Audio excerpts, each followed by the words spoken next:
Good afternoon বন্ধুরা, আমি আবার এসেছি শরৎ।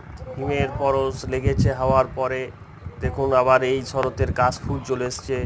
প্রথম সুন্দর কাশফুলের ফটো নিয়ে আবার ভিডিওতে আমি চলে এলাম। আপনারা দেখুন শরতের কাশফুল কত সুন্দর হাওয়ায় উঠছে। এবছরের প্রথম কাশফুল এটা, আপনাদের দেখার জন্য ভিডিওটা করলাম।